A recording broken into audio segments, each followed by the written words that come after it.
Yo, what's up, everybody? It's your boy CLT here again. Going to do Midwest Weekly a little bit different here. Um, Herwick, unfortunately, has been very, very busy with outside stuff and life, but didn't wanna leave you guys stranded here with some really, really insane games this past week, especially for our week 6 when there were quite a few big matchups going on that had some decent playoff implications for it too. I think the biggest thing now is seeing who your top four is going to be. That'll dodge the play-in games. So wanted to at least get this out here for you guys, give it a little content. If you guys hate my takes or anything like that, sorry about your luck. You're just kind of stuck with me today. So, um, yeah, other than that, hope everybody is doing well.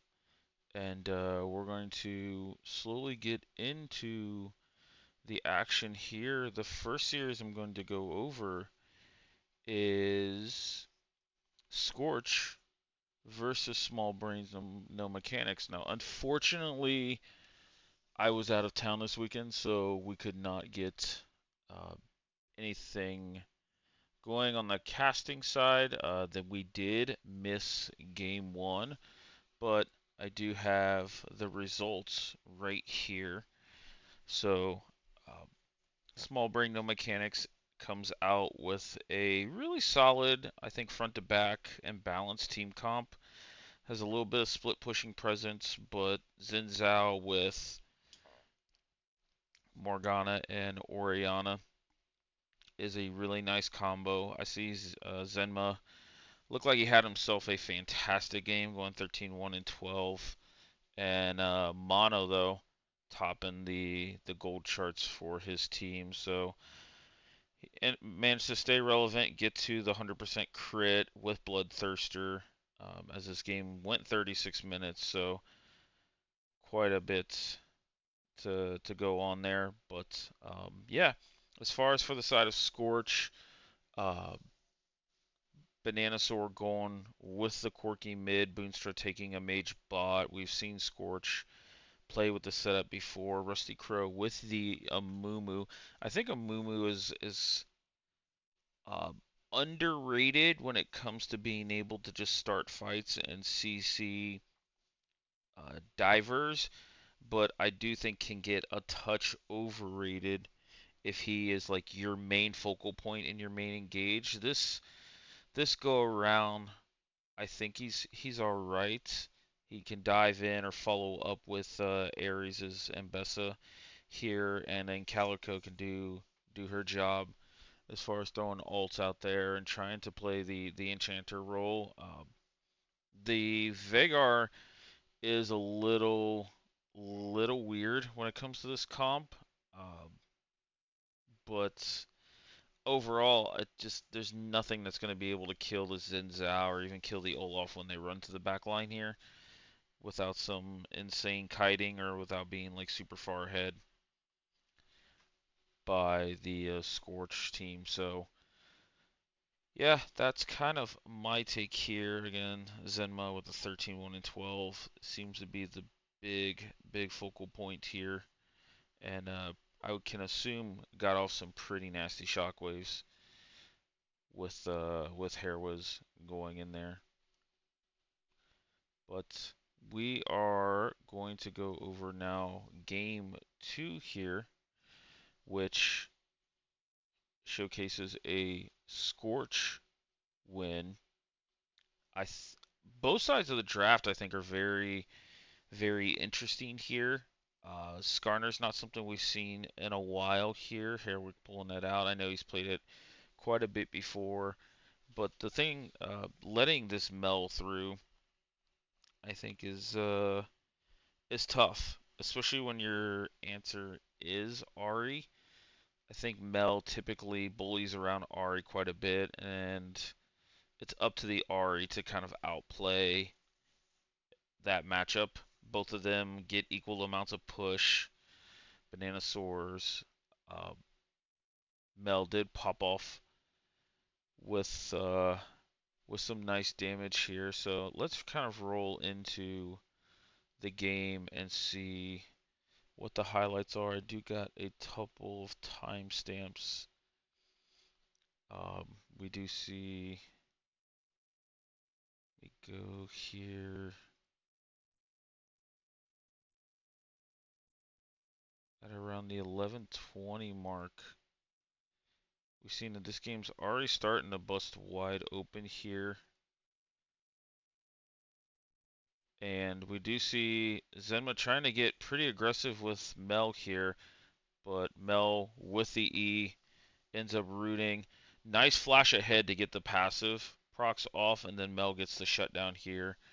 And then one thing we didn't even touch on was Ares with the Swain top. I think Swain with Zilean has been kind of a staple combo for the side of Scorch since I've known them. It's just where do they put the Swain? I think it is a quad. At least I know for sure it's a triple flex. It might even be a quad flex for them. So the Swain into the Renekton top, I do overall like it. And the fact that he's building armor early means he's able to stay alive and do a lot of good things in here. So Rusty Crow here doing a really good job body blocking the Q coming out of Skarner to save Ares and gets one back onto the Renekton here. Let me see what the next timestamp I got. So here at around the 14-minute mark, we end up starting the posture here for a dragon fight from the side of Small Brain Node Mechanics. Both top laners do not have. I'm sorry, Renekton does have TP, but he's in a big fight, and Rusty ends up coming in here and stealing this Drake, which I think is actually a pretty big Drake overall. The Hextech Drake giving yourselves cooldowns is really massive, and then the attack speed. There is Mel, Senna, and Graves that all love the attack speed. So uh, yeah, I thought that was a pretty clutch pickup overall for them. So my next timestamp I got here roughly about 10 minutes later. Let me see.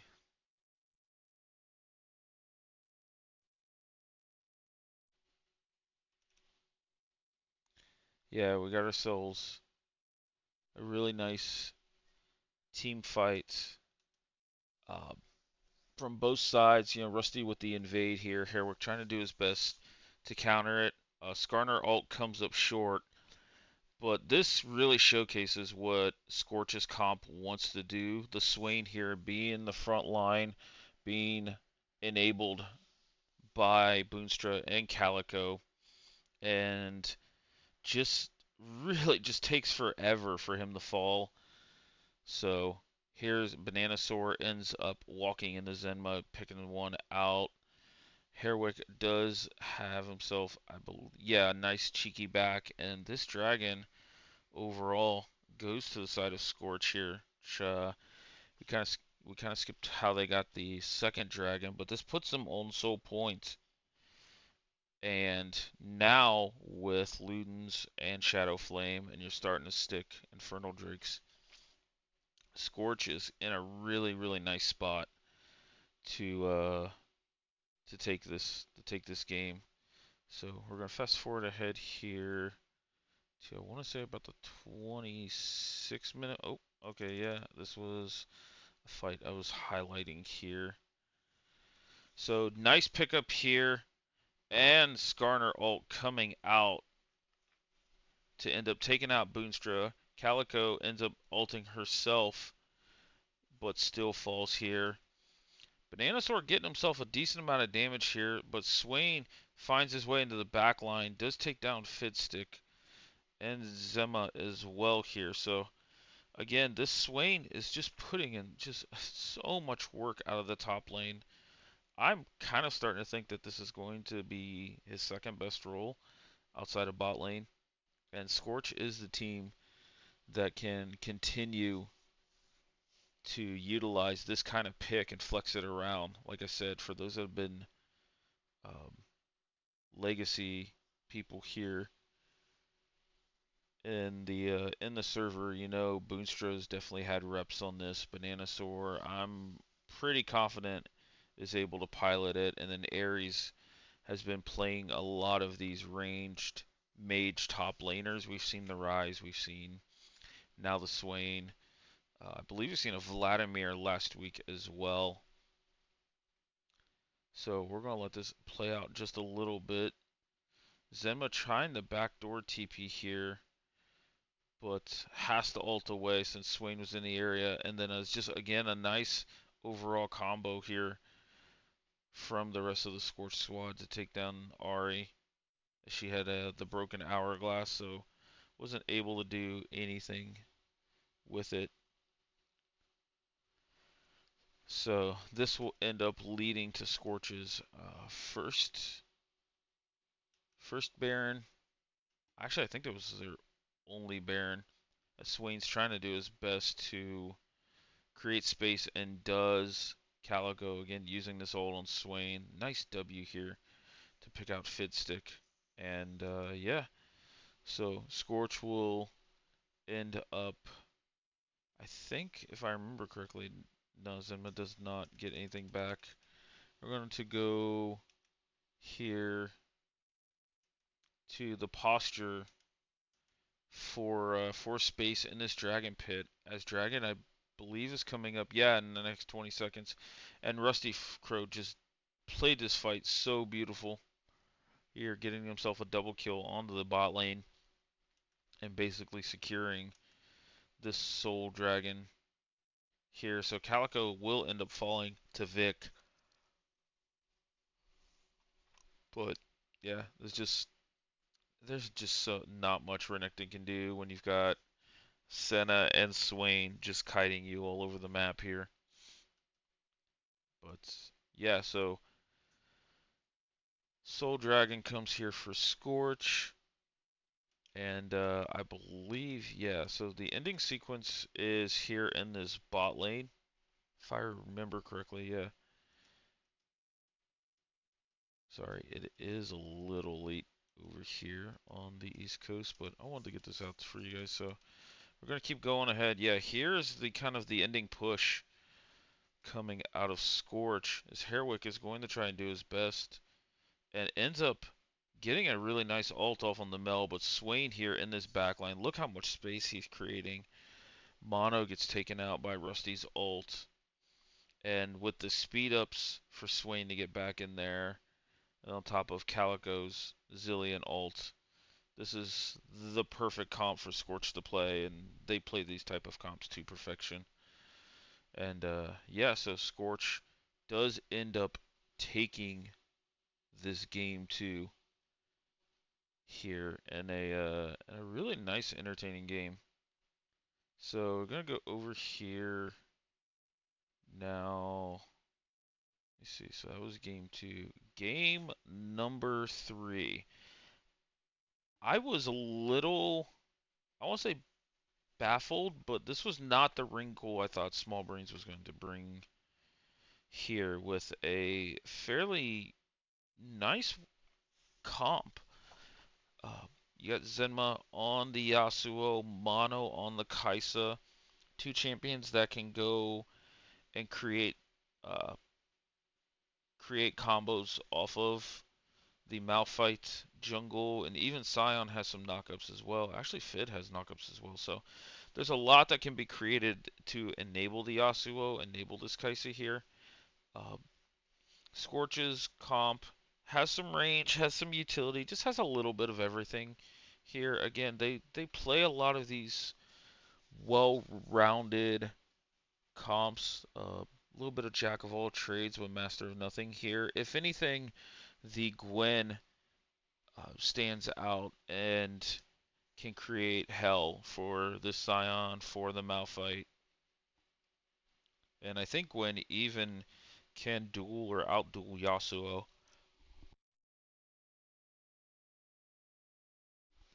So yeah, the Gwen pick is really nice. We're gonna go into some of the time-stamped highlights that I have for this game.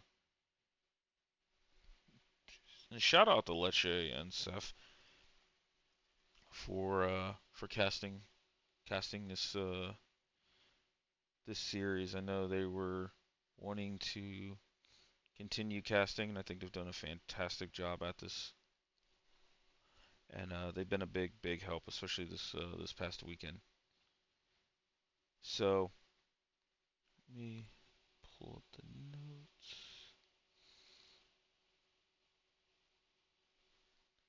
So first, let's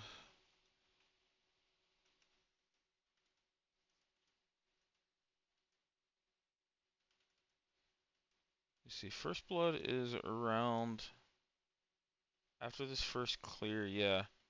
So Boonstra Calico doing a fantastic job getting some pressure, getting everything off. Boonstra though trying his best to flash ahead for the fourth shot. Herwick though still grinding out this gank. And Calico's the heal and shields in this early game is actually pretty insane. So trades 1 for 1. Boonstra though does get credit for the first blood here off of that gank. So a little bit of action here. The junglers in this game, both Rusty and Herwick, Battle of the Mods here, didn't note that. Uh, they put their stamp on a lot of this early game and mid game. There was a lot, as you can imagine, a lot of combos for this Malphite into Yasuo ults happening, and Malignance early on this Malphite meant you had to definitely respect his damage here. So, uh,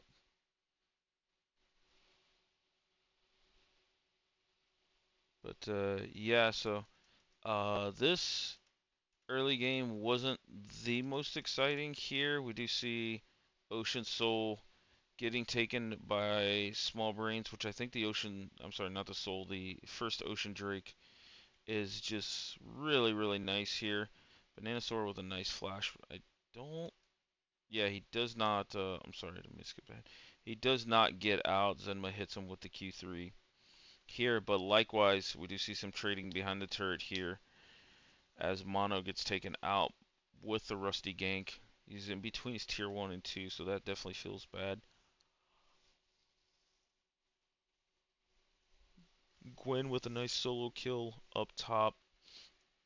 Gwen getting ahead is pretty crazy to deal with.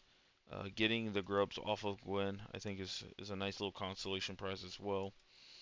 Here, Vic's build kind of stood out here. I think he went for the Titanic Hydra first.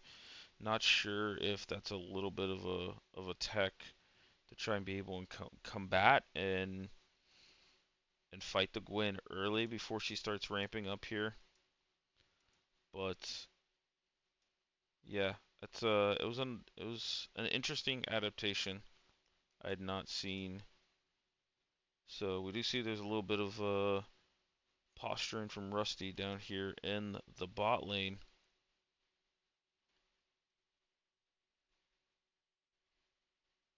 But Herwick is also in the area. So this was a little clever by Rusty here, staying in this bot lane brush.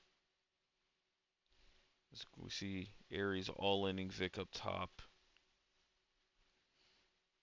But Rusty getting himself the dash. E into the ult here was really nice. Ends up netting Boonstra a kill. And yeah, it was just clever. Mono burns the barrier, but we do see a return kill coming from the combo again of Malphite and Yasuo.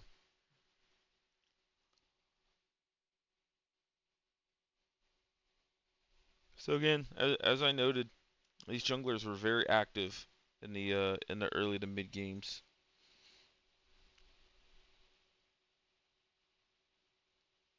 So, let me see, my next timestamp is here around the 21-minute mark. Do you see Bananasaur getting away from Zenma, getting caught in this side lane? But let me see. Yeah, so big pick here for the small side of Small Brains. You know, again, I talked about it when it came to the draft that Malphite can also create opportunities.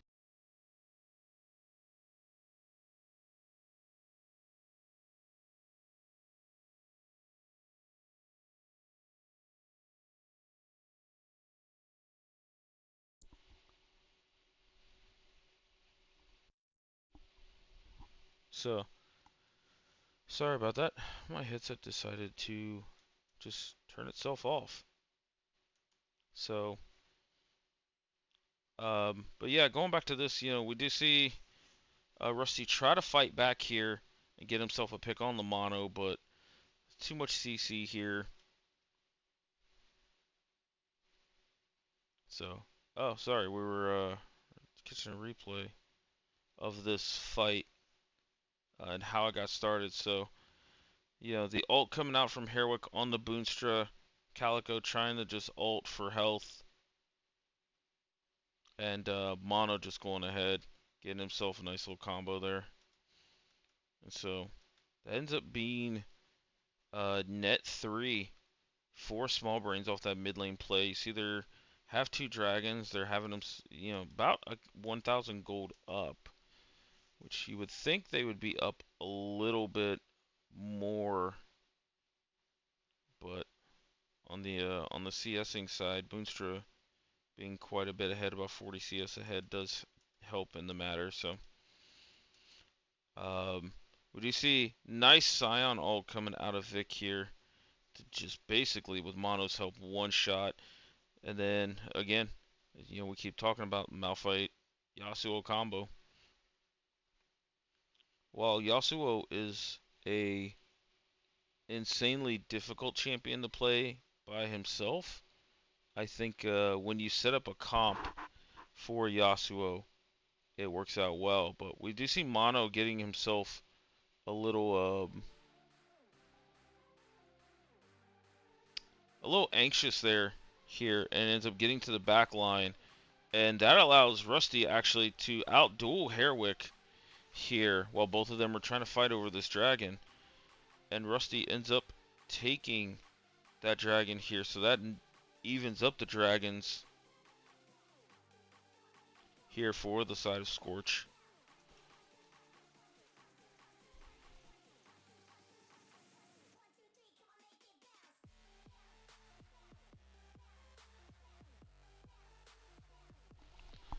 So yeah, it's that there's a lot of that in this game overall. So my next clip here is in about 2 minutes, so I'm going to skip ahead. Well, you can watch this. We can watch a little bit of this duel here.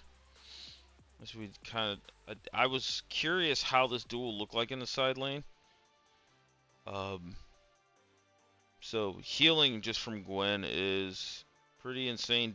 Though did have to flash the Q3, but we do see Herwick on the bot side here, able to then clean up with a nice Malphite ult himself. Scion ulting away. And we start to see, actually I didn't know this turned into another fight. So, we start to see Boonstra getting himself a decent amount of damage. He got the Storm Razor, got the IE, so Scion does end up falling here. And, yeah, and my thoughts are, potential Baron, but this is a 3v4 here. Rusty kind of fainting the full engage here, and ends up going in his favor. Fitstick does end up getting taken out, and Herwick though hitting himself the blast cone. I don't think he thought he was on that side of it, or he thought he hit it much earlier. So With Herwick being down, this does turn into a Baron for the side of Scorch. So, my next timestamp.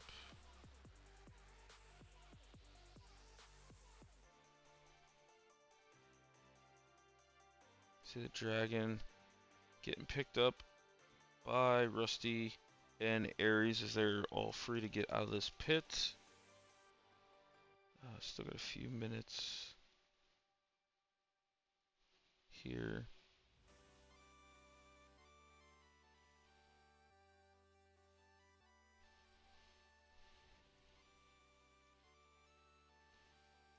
So 33:20 is my next little highlight.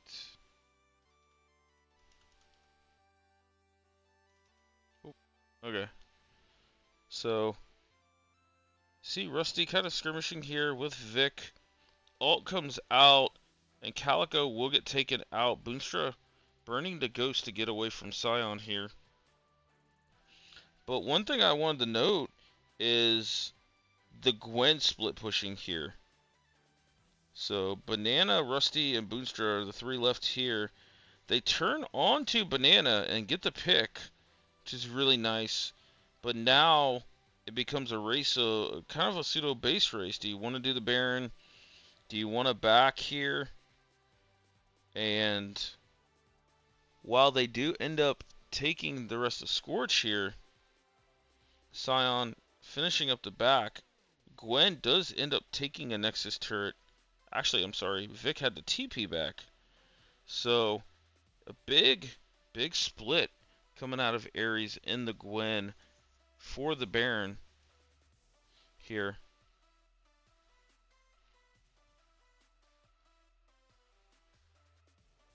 But Gwen trying to do her best to stop this dragon, and once she used her W, then it was free reign for, again, a Malphite Yasuo combo. But we're gonna go to the ending sequence here, which was, well, we can talk about this fight here. Do you see Vic ends up getting punished here and shut down? Boonstra and Ares were just bringing a boatload of damage. Mono ends up getting snipped away from the Gwen ult as well, and Fiddsticks ends up falling down here, while Zenma is still on the side lane trying to do a little split of his own. But Herwick now trying his best to pick off the Gwen, but does not since Zenma's in the area.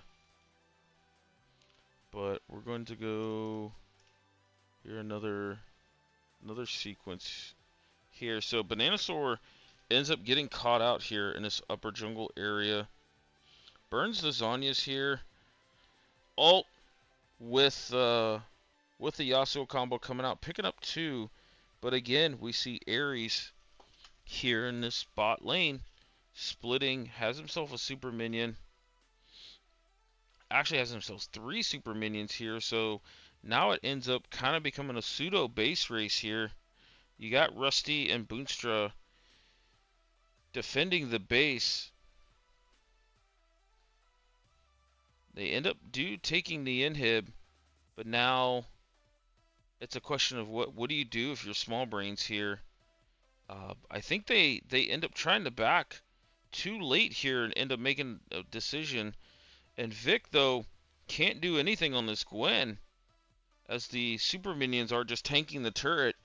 And Ares will end up finishing this series here, as Scorch will take game 3.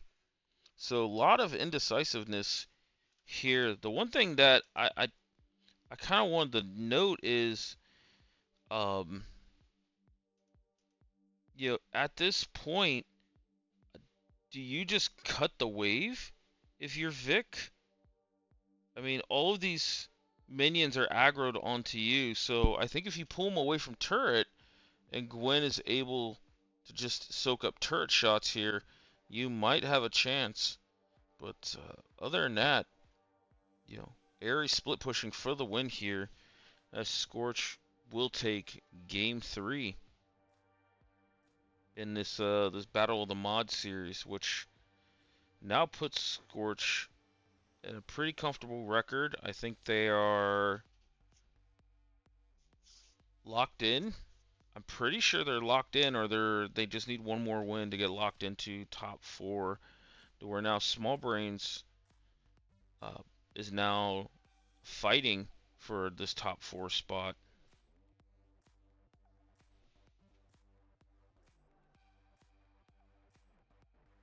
So, all right, our next series is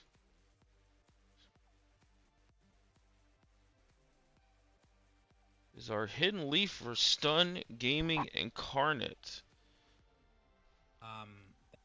That made jump. Again, casted by Leshe, and he had himself a different co-caster onto this. So let's just go ahead. We're going to look at the draft here.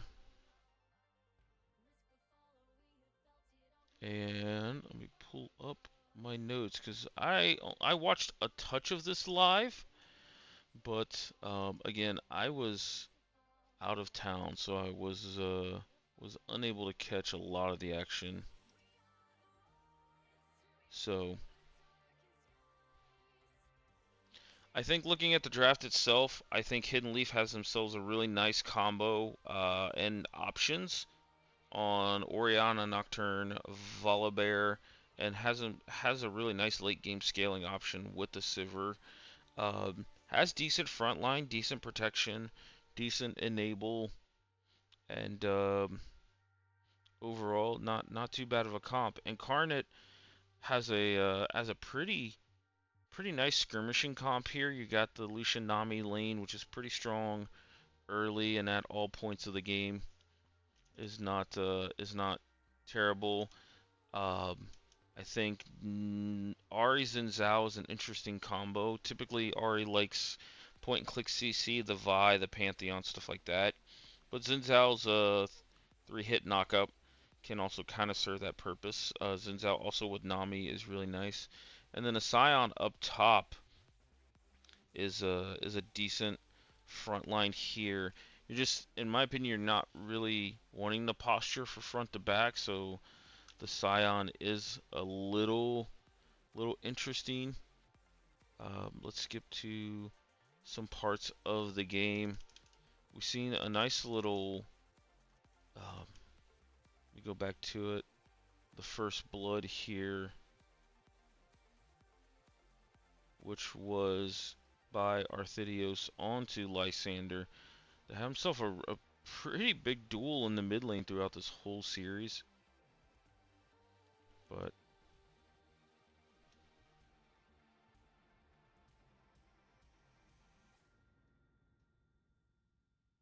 so yeah, the Orianna being low on mana, but Lysander tanking up a little bit of the minions there. Orianna autos come into play, which they're deceivingly strong this early, especially with Aerie as well. When you get that close, the Aerie pet doesn't have far to travel back, so that you can cycle through Aerie like an extra time, maybe even two, depending on how long the combat is. But we're going to go ahead and go to see about right here where Akaza starts to put his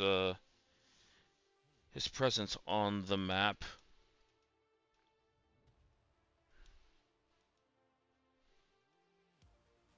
So you see him, and then once the Lucian ease forward, that's where the go button is. I will say Akaza had himself a beautiful flash over top of the Nami wave to stay within tether range here. And Akaza had himself just an overall fantastic series, but we'll talk about that here in an upcoming game. So first Nocturne R goes really well, and the first Nocturne R, if it goes well, that just is so much confidence to just go for the team. So see, I have another small timestamp here. Is again, we see something very similar Spirit Tracks and Barbecue. Summoners are still down here, but Nocturne R is up. Nice spell shield onto the Nami Wave. Fear brings him back, and again nets a double kill here for Maki on the Sivir. So Sivir getting 3 kills in this early game laning phase is massive. Because at any point, if you ever lose a skirmish, you have the wave clear as well. So Gojo put, oh, excuse me, so much pressure on the Jacob in the top lane. Note the Volibear build as well here. First backing Black Cleaver, which is really nice.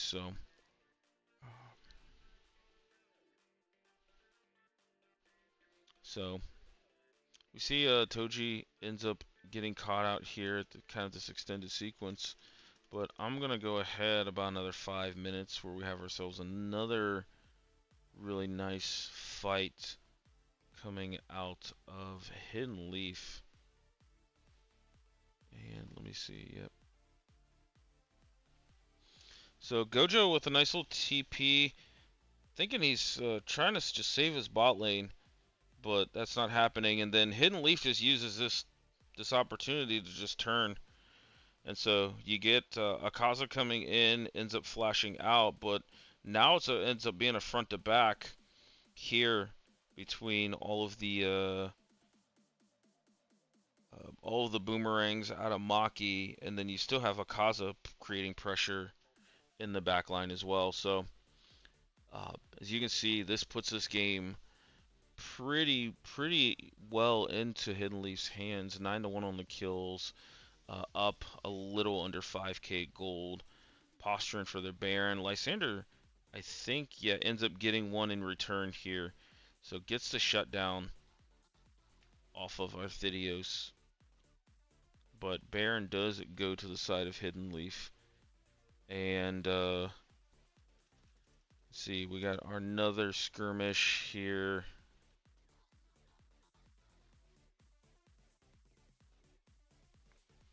As this is just a kind of a posture. You got the Infernal Drink coming up.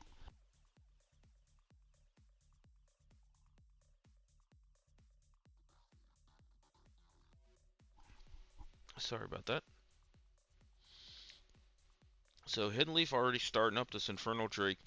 And you're going to see the big 4-man shockwave off of the Nocturne ult to start this fight. And Maki ends up just gunning down Wintech and Jacob as Gojo also forces Lysander off the back of that fight. So an absolute insane combo coming out of the Hidden Leaf guys here. Definitely shows that they have improved a lot of their coordination, and they've definitely practiced this combo before. So they just dropped everything on the Baron and just said go. And now they're getting 2 turrets and the dragon for themselves here. So, along with a little bit of farm.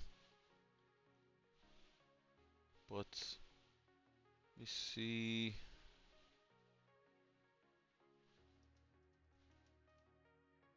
Yeah, here's a nice replay from the cast. Oh my lord. And you got the Volibear ult coming in on top of that. It was just so nicely well done.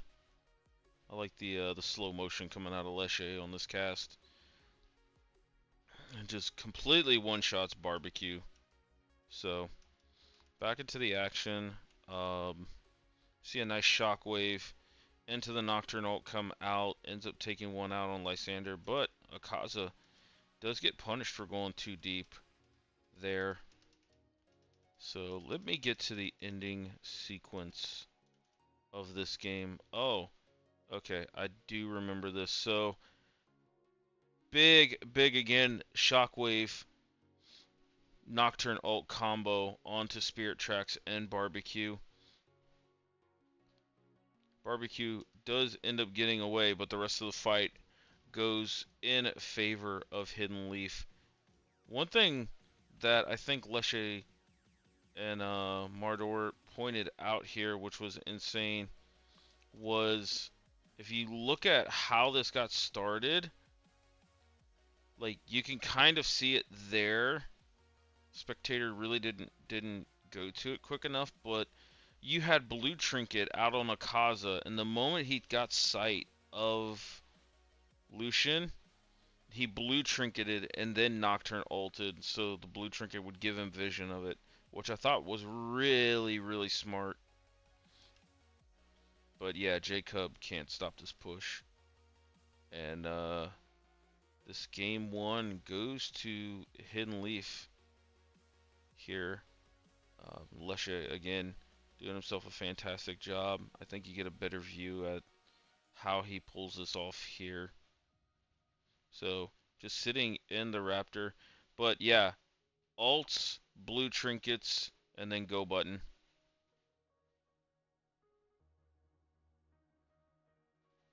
So, and then on top of that has the Ori ball.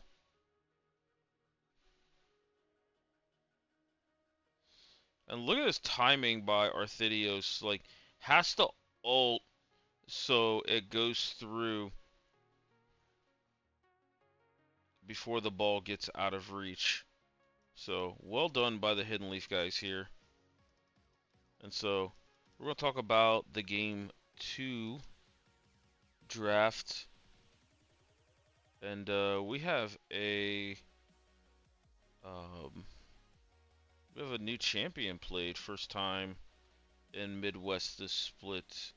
You got a B4 Darius coming out up top here. So,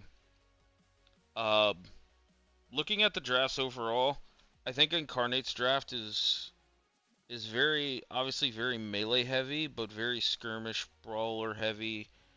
And Ashe does a really nice job supplementing a lot of slows and stuns and kites into Incarnate's comp. Hidden Leaf's comp, I I like the comp outside of the Veigar. Uh, I don't know if there's enough damage with two backline magic casting carries to get through the Orin, to get through the Sylas. Sylas does naturally have MR. That's just the type of champion he is, and it even goes with his lore being like a mage hater. So definitely has a lot more MR. And kind of thinking into it, I was very curious on it, but you know, we went through here into the laning phase, and you know, we gotta watch this sequence. Arthidius, I love you, bro, but this is this is one. the This is one there for the uh-oh whoops. Um, yeah, the Mortal Kombat guy comes out of the side and just goes whoopsie there. But we've seen throughout this early game that with that Stun Gaming Incarnate's not gonna go down without a fight. They played this early game quite well. So Lysander tanking up. He's shown that he can play the Sylas very well. I think this is the second or third time he's played it. We do see a gank opportunity coming out. Toshi ends up hitting the hook here. Akaza gets Lantern in this bot lane, but here's Wintech. And this is kind of what I was worried about, is if the first punch doesn't land for the side of Hidden Leaf, Spirit Tracks and this Ashe is going to go out quite well. And Lysander ends up picking another one on Arthidius. Arthidius had himself um, just overall a big struggle this game here. So Wintech, though, getting pulled into the Veigar stun and ends up giving Akaza over a kill here, which that is the wrong jungler you want to give a kill to. So, but we see kind of going through a little bit of this early game. The Earth Drake, I think, is a pretty massive Drake early and scales quite well with Incarnate's team comp here. You see a Grub getting stoled by Gojo. and it ends up going into a pretty big fight. See Lysander and Akaza on the backside. Akaza just winning that duel of health bars there against Lysander, even through the ignite, as the rest of the team kind of spaces out the river here. So, but yeah, so two grubs ends up going over.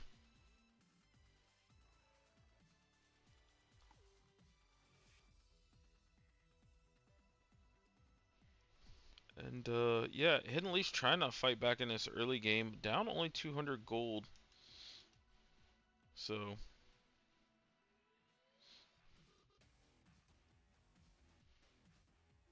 Jacob flashing over there, getting away from the Darius. Toji missing the hook here, but now you have a Victor who's 0-3 and behind, and it's just not great. Barbecue getting hooked over here though.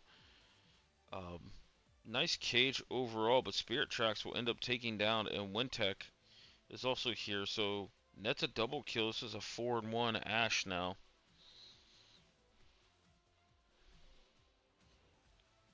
So we do see though that Akaza has netted 3 kills. I think at one point he was 5-0, but we're gonna to fast forward just a little bit here, and just looking at the game state here, you do see about 4K up on the gold, 3 dragons so far. So stacking dragons very well for Incarnate, as they did a good job on this early game.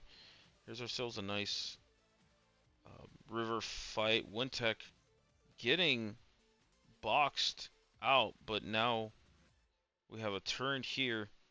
Akaza though diving this backline. I believe he does have passive up here, but nothing else is able to just hit Spirit Tracks. And Maki will end up taking down Jacob. But this is the fight over the Soul Point Dragon here, which I think is it's a early but massive Drake. And also the fact that it's Kimtech Drake. There's a deceiving amount of healing when you're talking about Silas and Wukong coming out here. I do really respect Jacob's build path here with an early Knight's Vow, knowing that if you keep Spirit Tracks alive, who's 10-1-3 at this point, you just basically win this game.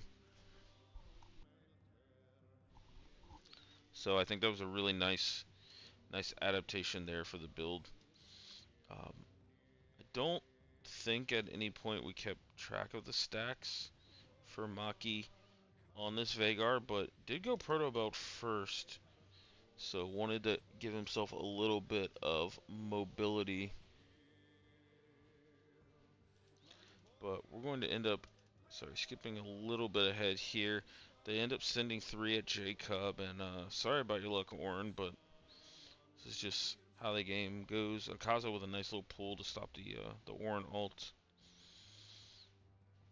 So, but Arthidius again getting picked on here. 0-9-7. It's just, man, not having the game. But, so we see Toshi with a flank here.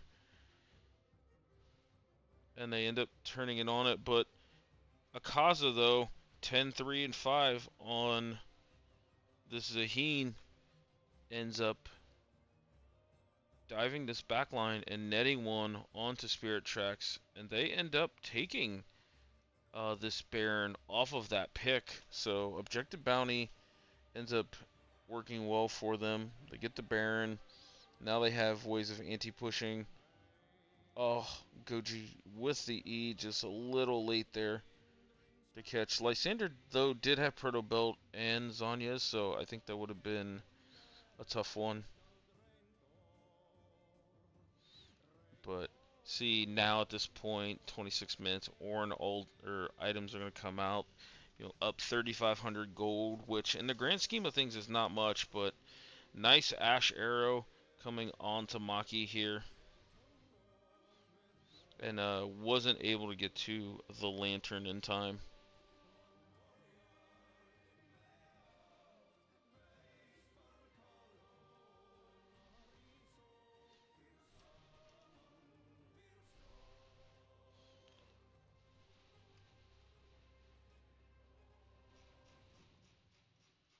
So just gonna let this play through a little bit,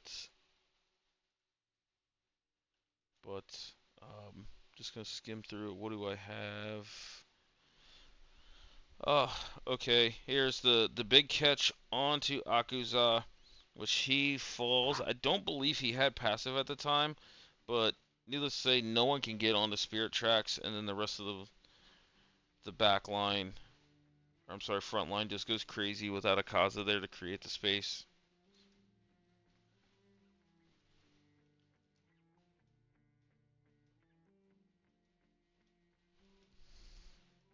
So they end up getting mid inhib, and then waiting for this Elder to come up as Jacob is trying to stand up for space. But again, this Leona ult I think was just so good. Ends up stunning 2 with the Ashe ult stunning 3.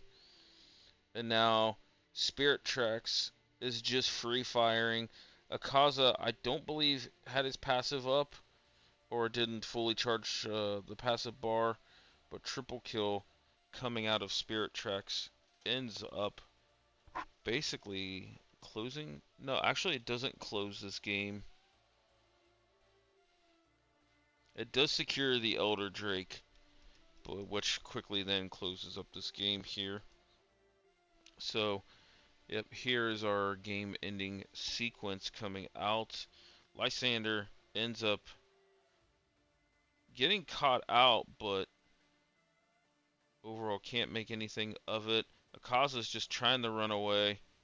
Ends up going after Spirit Tracks here and doesn't work out for him. Jacob just frontlining, creating some space. Elder Drake will take out Toji, and then the rest just slowly start to fall from there. So 39 to 21 on the kills, about 10k gold lead overall, and just a really nice bounce back game for Incarnate here to go into game 3. And game 3 might be the game of the season, or the split so far. I think it's so insane. Now, one thing to note here is, as we're looking at this right now, Hidden Leaf fumbled or mispicked the Fiora here. So going in the game, you're going to see that this Fiora is a Vayne. So Vayne top coming out for Hidden Leaf. Here, this will represent it a little bit better. Sorry for the yawn. But the other thing to note is, again, we have another Yasuo comp coming out here. So looks like if you play mid long enough, you've became a Yasuo main and can still play it at a high level. But Akaza on the Naafiri, which I think is um, it's a nice pick. I think with the ult being unstoppable and you can't really body block it, it does help here. But Spirit Tracks on this Ziggs can create so much space in this draft, and also like Ziggs is been traditionally a good solid matchup into Mel. I don't uh, I don't think that changes with the Mel changes, but I do think Mel has ways of kind of evening out the poke war. So we're gonna go ahead and kind of go into this game. Um, Incarnate did a really nice job in this early game, like putting pressure on Gojo, making him burn the Ghost, burn the Flash, and just overall make him have to respect the gank pressure coming out. Even though there's not really any hard CC or anything from the side of Wintech or Jacob. But it allowed this Mundo to not really get held behind in this game.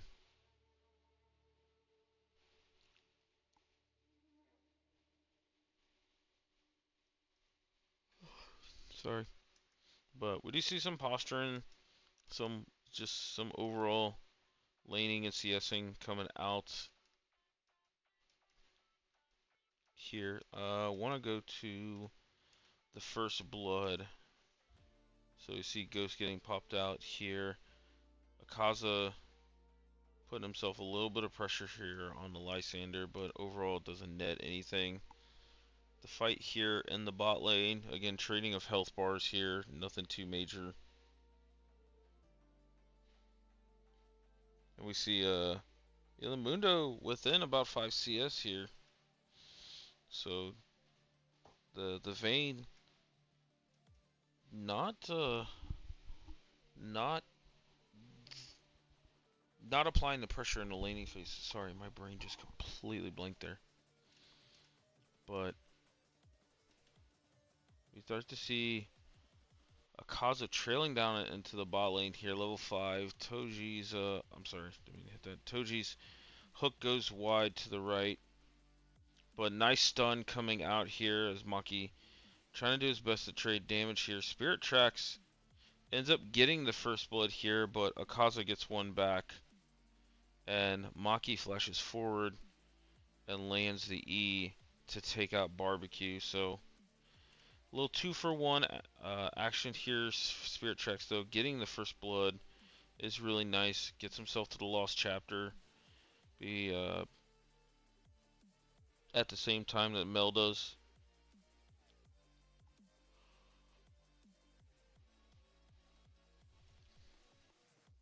So, but with the delayed back from Maki and Toji being hovering the mid lane, the fact that Incarnate can get the first Drake is really nice. Ends up being again another Mountain Drake first, which I think is one of the, like, if you're going to get one Drake, it's one of the better scaling ones. I mean, Ocean early on is, like, in some matchups kind of broken. I think when you're looking at Trundle, Mundo, Alistar with Aftershock, I think this dragon as a single dragon gets a lot of uses out of it. So, but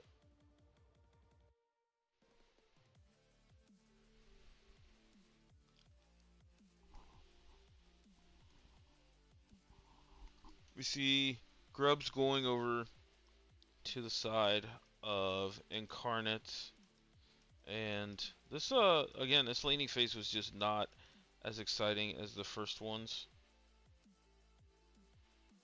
but Lysander getting ganked here from Akaza. It was just kind of a farm fest between these two junglers until Akaza gets the R and finds himself an opportunity. 2-0-1 now on this Naafiri. Naafiri can snowball, and for a assassin, albeit a basic assassin, scales quite well. So a little bit of trading in the bot lane. Getting Spirit Tracks pretty low. Mel R used. Doesn't net anything here. Let me go over here to the timestamps. The first one I got here is about 10 minutes away. We'll watch the sequence here.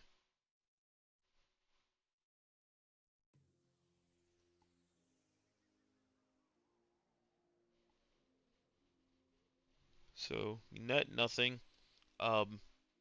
Even though Akaza was making some new moves around this map and netting still some kills, I felt like macro wise, Incarnate played it quite well. Yeah, this is another example talking about Akaza being able to react to fights. So we'll keep playing this whole sequence. And my next timestamp is here in about 10 minutes.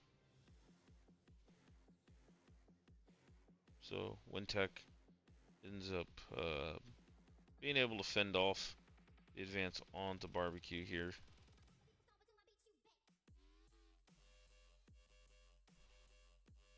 So 2 to 6, see 2 dragons here for the side of Hidden Leaf. And my timestamp, where did it? Okay, I got it now. So here is a big sequence that originally goes in favor of Stun Gaming. I'll let this kind of play out and talk about it. This is some of the best coordination I've ever seen. When we talk about Flash Trundle Pillar into the Yasuo ult here onto Arthidios. And so double kill coming out from Lysander. But here's the big issue I have with this. Why are we still chasing? Because now Maki knots himself a kill. Gojo is doing Vayne things. Ends up picking up another kill. And, Maki was another spell away from getting a double kill there. I just think you just go after the dragon, especially you're behind on dragons, and you have a comp that loves to create space with the Ziggs. But, yeah, and I'm sorry it wasn't even a flash pillar, it was just a straight up pillar.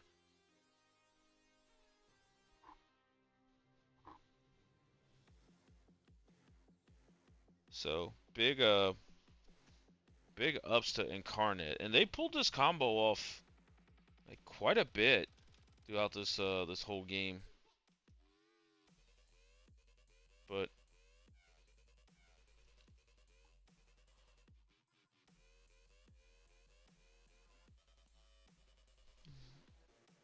yeah, that fight to me was like the fight where business started to get picked up, where you started to see these teams try to play out these team fights. Again, we're fighting here. Gojo ends up eating a full-blown like middle Ziggs ult here, and Ziggs is just so oppressive of a pick.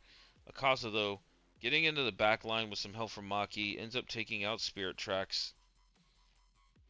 Akaza played this like just masterfully on the Fury all game here. So now with Ziggs gone, your poke is not there, but nice headbutt pulverize, setting up Lysander on the ult.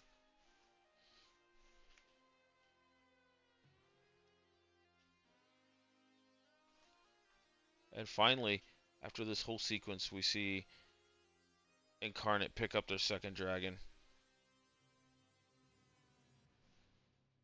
But only 2k on the gold. I do think Akaza ends up dying here. Toji also dying as well. Does Akaza get one back? No, I don't believe he does here. So really lengthy sequence. That was a lot of back and forth, but ends up netting Incarnate their second dragon here. So we're gonna go fast forward here another 2 to 3 minutes.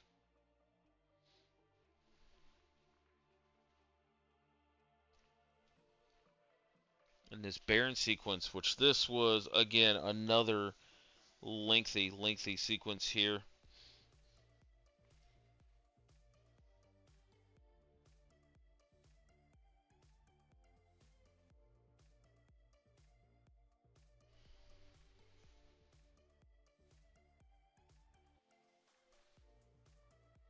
So one thing I didn't really realize about this comp is they just absolutely murder turrets if you give them like a second or two onto it. So Mel getting away with a nice cheeky little back there.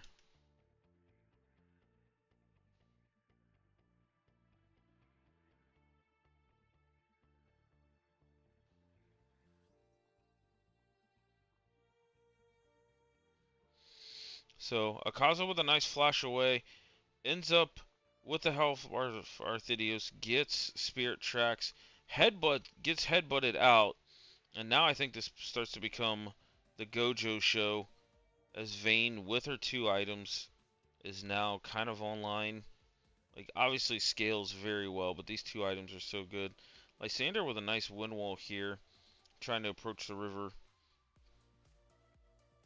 And Jacob ends up running away with his life here. The Mundo ult goes absolutely insane here, back to full health.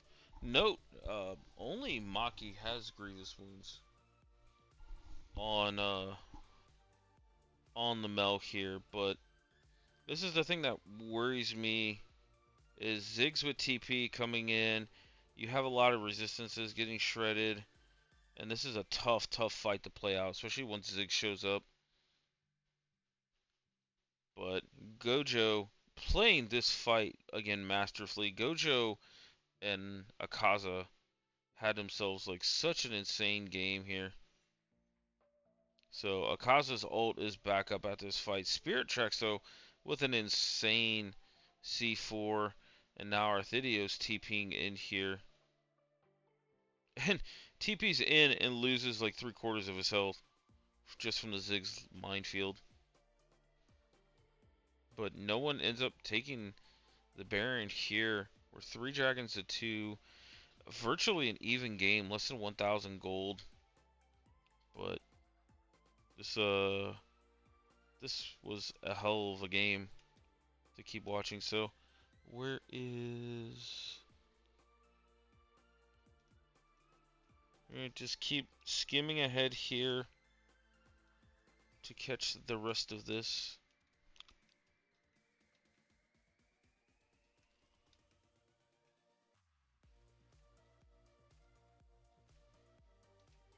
Alright, so let's set this up. Lysander trying to get a little bit of a split push going here.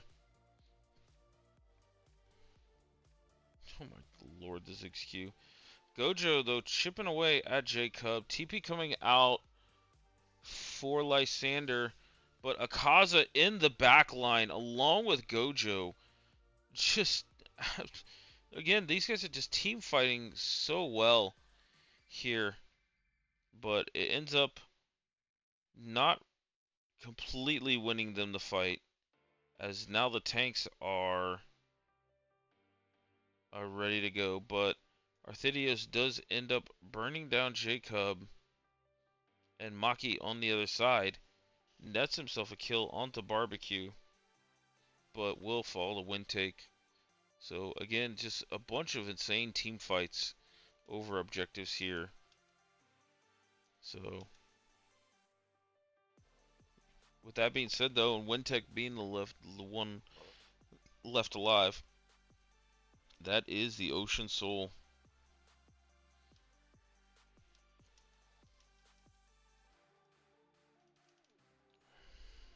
So, do you see Wintech getting caught out here? Ocean Soul just putting in so much work. But Spirit Tracks ends up missing the ult. Jacob just being a menace in the back line. And without Vayne, there's nothing stopping Jacob.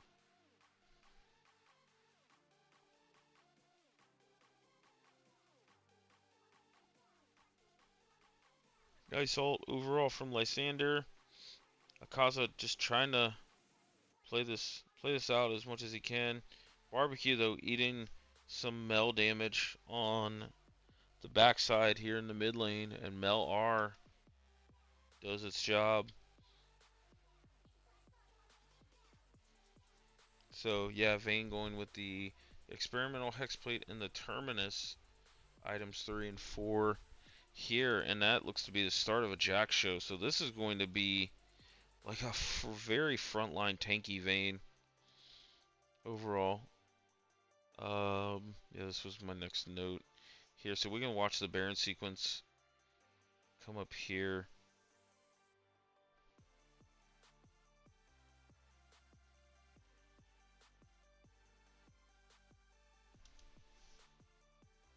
So they're trying to pick on Arthedius again, but Spirit Tracks with the Minefield just straight up deletes the Syndra. So this ends up being a 4v5 here. Nice ult coming out of the Ziggs, but look at Gojo and Akaza here on the side of this fight, as they all just kind of left Spirit Tracks to deal with this rabid doggo. As Gojo here on the other side, though, is out-kiting Wintech. Akaza just making everything happen. GA does get pop onto Lysander. And Maki will end up backing. Gojo ends up backing. And this, again, is just a 3 for 3. 3 for 2 in favor of Hidden Leaf. But again, this game is so even for so long. Here, Jak'Sho completed by the Vayne. And looks like we missed the start of this one. And again, Pillar into Yasuo ult. Ends up getting Maki. But he ends up getting enough damage and presses the R in time to take out the Yasuo. And now you have Vayne kind of playing cleanup in this fight. You still got Spirit Tracks on the side. Doing what he does best with his Ziggs.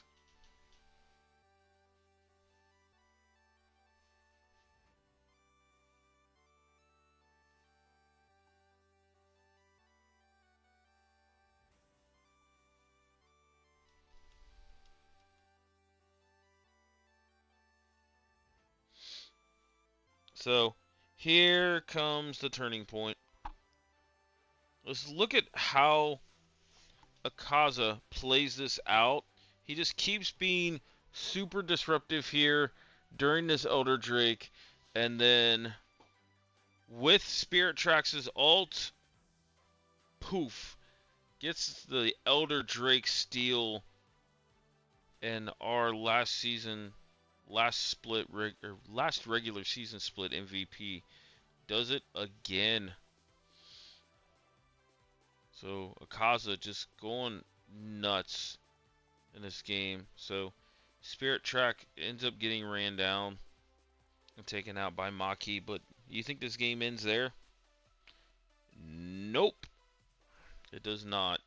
So they'd use the Elder Drake to get into Baron.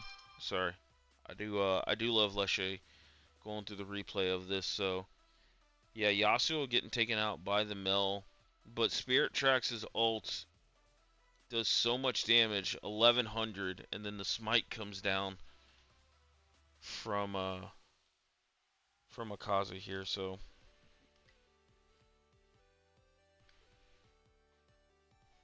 Akaza making himself a push for MVP again.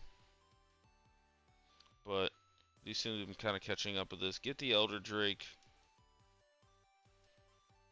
And now it's up to Incarnate to try and weather the storm here. But they have a good enough comp to do it, especially with the Ziggs. So he just outranges everybody, including the Mel.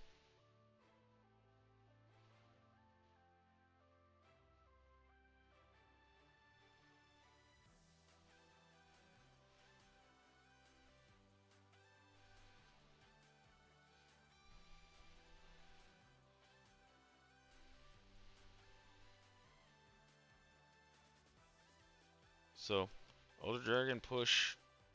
Nets, not much. Same with the Baron push. But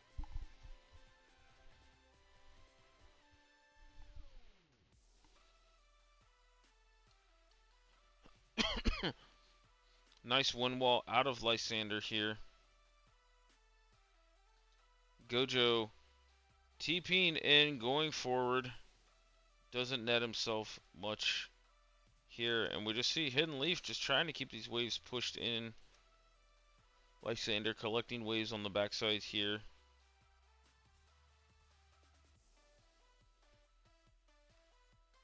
But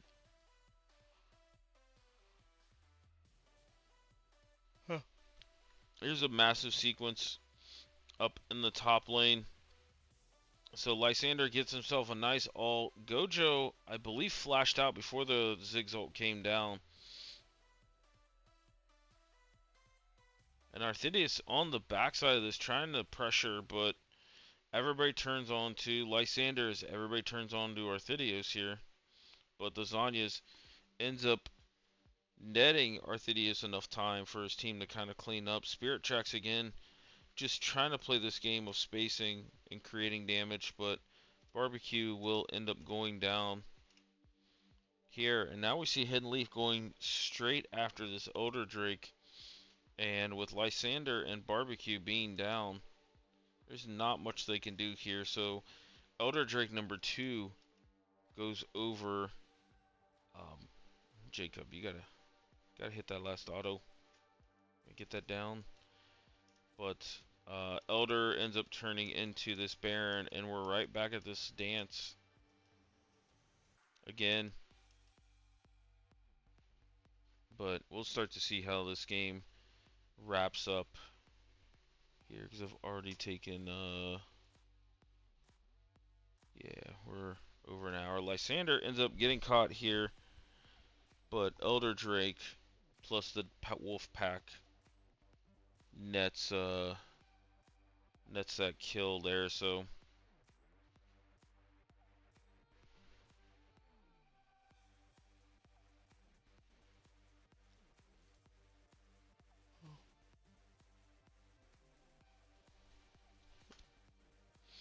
yeah, Maki getting himself enough damage, waiting out Barbecue's ult, and now this is just this is hard to play if you're Incarnate. So Hook comes in to get started. Akaza comes in, Arthidius with the Zhonya's. And then Akaza and Gojo just don't even want to bother with the fight. They end up winning this game. And Hidden Leaf will take this series in 3 games versus Stun Gaming Incarnate. So we see Spirit Tracks putting up insane damage numbers. Same with Mel, but a lot more damage across the board here for Hidden Leaf. And yeah, big win for them. And I think they still have a few more tests coming up in the last couple of weeks, but yeah, it's nice to see them. I think this was the most coordinated I've seen them. But they also had that kind of playmaking magic out of Akaza and even Gojo in a lot of those fights, being a frontline Vayne. So, but Incarnate played well. I thought their macro kept them in quite a few games, especially early to mid games, and them securing dragons, especially in that game 2, really let them snowball everything. So, yeah. Let me pull up the next one, and this is Mapago Coalition versus Insane Banana Posse. Now, I have not had the chance to watch these series, and well, Insane Banana has they've been fill players the whole split. They've been swapping roles the whole time, and Mapago, I guess, wanted to get in on all of this action. So, lead was not in jungle, it was Nexus. Still takes the Lee Sin top though, quite comical there. Tango Fish, who's normally the AD for Mapago, goes mid. Samlad and Mr. Boofa are down in the bot lane. And yeah.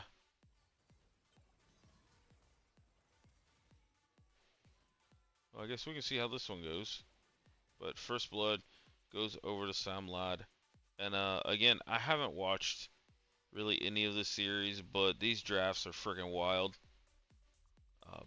I don't even know what to tell you guys. I know they really look forward to listening to me about the drafts, but we can just look at the end game. 24 minutes. There is 69 kills. I clearly need to go back and watch this game. 13 kills on lead. I assume his Lee Sin was absolutely fantastic. Sam Ladd going 17 kills on the Ezreal. Probably dialed it back to some Ezreal mid days here, but yeah, the Rengar mid probably not a fantastic pick into a Rise, and yeah, it's it was something. So yep, game one obviously going over to Mapago here, and game two, I'm sorry, more of the same. Um, Sam Ladd bringing out the Anivia in the bot lane, and Mr. Buffa with the Olaf. That one's wild. Tango Fish probably going back to some Katarina main days, as he netted 15 kills there. Nexus on the Talon. I didn't even know he played Talon. He's a support player. But everything for Insane Banana looks pretty standard overall. Again, 43 kills to 23 in a 30-minute game. Uh, guys, we're not playing Brawl here, do we? Come on, man. But nice win for Mapago. Again, not gonna go too detailed into this. You can catch the VOD on the YouTube page, as this one did not get casted either. But I believe Nexus was the gentleman that sent it to me. So, and then for our final series, Stun Gaming Mythos versus Notorious Thieving Raccoons. Um, this is a matchup between um, a winless team and one of the top teams here. So overall, this kind of went how is to be expected. 36 to 2 is a wild score, especially in a 21-minute game. So yeah, just complete outclass here for Stun against Notorious Thieving, uh, just all around. Not much else to say here. I like the drafts on both sides for the most part. We see a Swain top coming out again from Seko. So overall, Stun doing exactly what they needed to do. Looking at game two, a pretty similar results. Um, Huntley coming out with the Mbessa mid versus the Hail of Blades Echo. I can see that being really well the moment Echo E's forward. He just presses W, and then you just can't really kite away with all those dashes. Plus there's a decent amount of lockdown. Evelynn getting played. Oh, this is AD Evelynn support? No. Jungle? That's wild. Okay. Yeah, I don't even know where to begin. Again, this is on the YouTube page, so if you want to go check that out, go ahead. But definitely looks like Stun took care of business here, and NTR is trying to look for a win. They've got a couple matchups coming that they might be able to find one here. So we're gonna wrap this up here real quick, as I've taken almost 90 minutes here by myself, and we're going to look at the Week 7 matchups. You got Stun Incarnate versus NTR. Again, just uh, NTR's got to trying to find ways to scrap out some wins and get some momentum going their way. But back-to-back weeks against Stunned is I'm sorry. That is we already did Week 7. My apologies. So we're looking at Week 8. So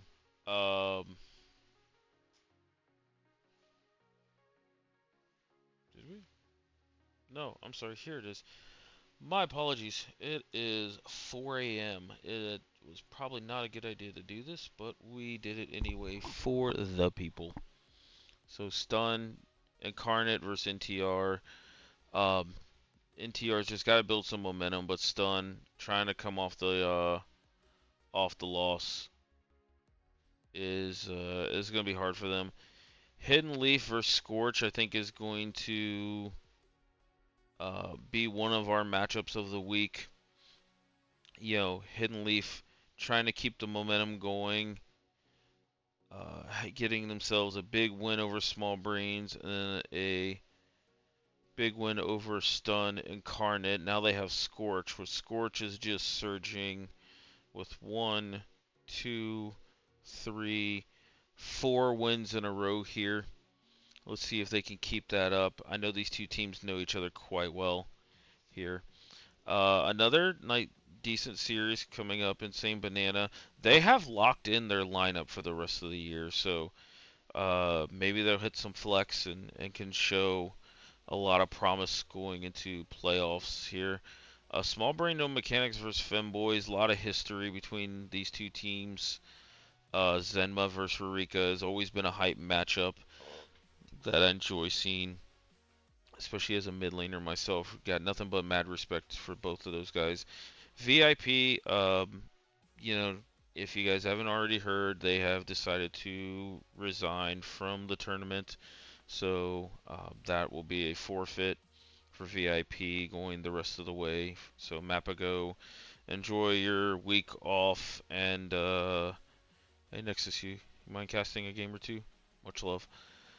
But yeah, so looking at the rest of the standings here, so I don't believe, have these been updated?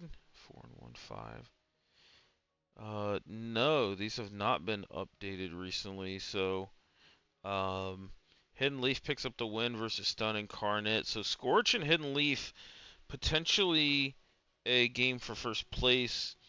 Femboys versus Small Brain No Mechanics is potentially a game for top 4 superiority, trying to get out of the play-ins here. And yeah, IBP versus Mythos.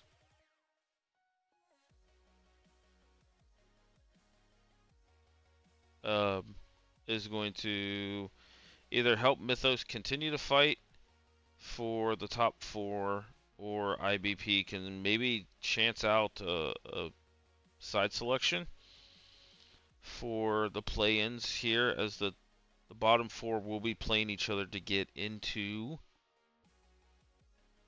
playoffs here, and the loser of the play-ins is done. After that, it becomes double elimination. So yeah, that's where we're at here. Sorry that this was not updated. I should have double checked this before we went off.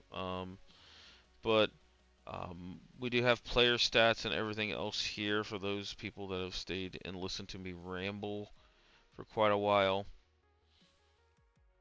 Um, I appreciate it. Again, big shout out to everybody who's been playing, who's been showing us love, been tuning into all of this. We couldn't do this without you guys.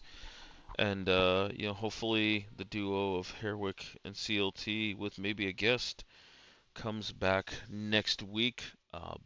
This is not easy to do by yourself, so if you're going to flame me, come in hard and make it worth it.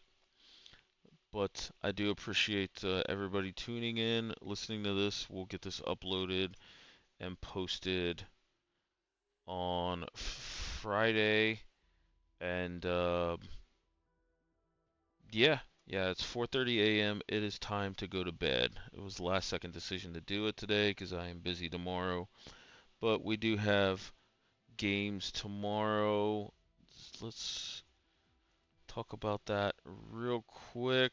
So Friday, Stun Mythos versus Insane Banana, 8:30 Eastern. Femboys vs Small Brains on Saturday at 8:30 Eastern.